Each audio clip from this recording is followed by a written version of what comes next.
Hi guys, good afternoon po. Ito, nagtanghalian si Inday. Katapos ko lang kasi magpa-dentist, ukasan.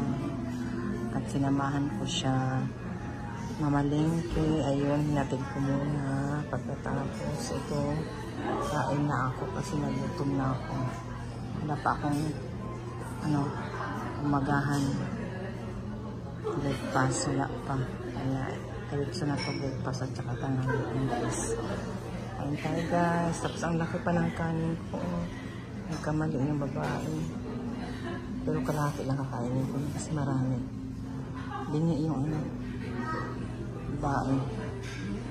And guys, kain tayo. Thanks for watching.